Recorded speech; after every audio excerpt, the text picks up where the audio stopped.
We're here in Madrid, beautiful Retiro Park. You can ask for a better day for it. Of course, meanwhile, in Catalonia, Valverde stays. He will be Barcelona's coach next season. So much speculation over the last 48 hours, but Barca confirmed last night that he will be in charge for the start of the new campaign.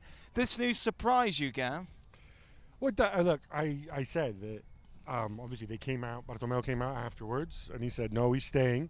The players, several of them supported him, but I said Bartomeu is going to go and he's going to talk to people he needs to talk to, but the angle is going to be, hey, Valverde is going to stay. It's the right decision, correct? Rather than should we get rid of him? And I think that's pretty much what happened. And I think this team's got serious issues. I think Valverde can work. Would have been my choice, but he can work. But they need to do surgery to the team in the right areas. Right decision? Let's go back to when he was appointed. Right. They hadn't won La Liga.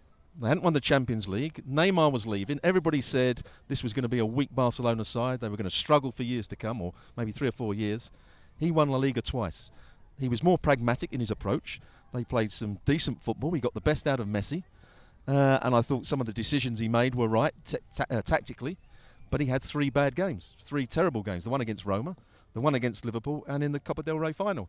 That has been his real problem. He's got to improve on that, and as Gab said, he's got to improve 1 or 2 areas of the field. I think the issues with him go beyond that.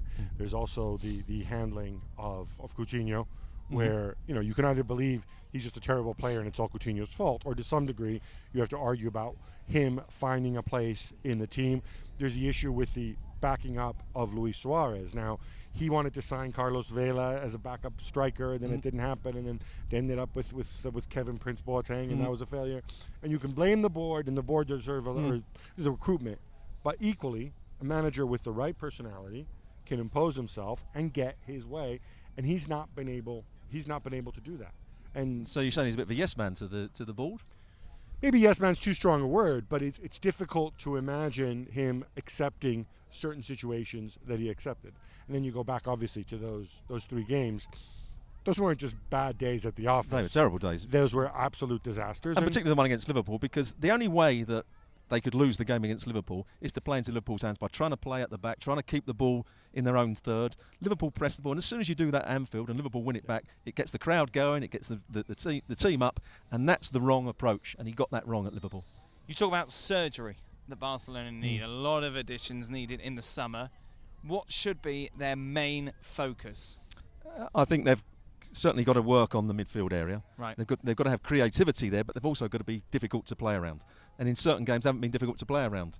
Rakitic at times doesn't do the defensive side of the game particularly well. They tried to bring in Vidal for a couple of games. He hasn't got the athleticism anymore to play that role. So that's an area that they certainly have to improve.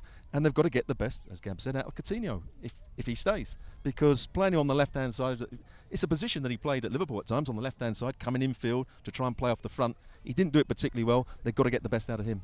Is it as simple they've got a choice between De Ligt and Griezmann? They can only have one of the two? They can only have one of the two if they sell well, if they get money back for Coutinho, possibly money for Rakitic. But I think equally important is, like I said, adding a proper center forward to come off the bench and relieve some minutes from Luis Suarez, adding somebody that can play left back when Jordi Alba's not having a good day or in certain situations, possibly another central defender, just even to take some of those minutes away, because you don't know if Umtiti's ever going to be himself again. Who would you have, De Ligt or Griezmann? If it comes to one, you have to have one. I would go for Griezmann, and this is the reason. The reason is simply that Griezmann's already settled in La Liga. He can have an immediate impact. You still have a window of opportunity with Lionel Messi to go and win big things. All of a sudden, that front 3 becomes explosive, or more explosive than it already is. De Ligt, you're going to have a betting-in period. You've got Longley, who's still only 23. You're going to have Gerard Piqué, who's going to want to play. It might just be a little bit bumpier. And you're already integrating Frankie de Jong, of course, into that midfield. So I would lean Griezmann. You? I'd go with De Ligt. I think he's going to be a world-class player. I think he's going to be the outstanding defender in world football for quite some time, and this is the time to get him. Gentlemen, thank you very much. Maybe we'll go for a row a little later on. Oh, I'd love to. It's very refreshing, that water. It's boiling here today. It's fantastic. Of course, we're here in the Spanish capital right up until the Champions League final. So join us throughout the week here on ESPNFC.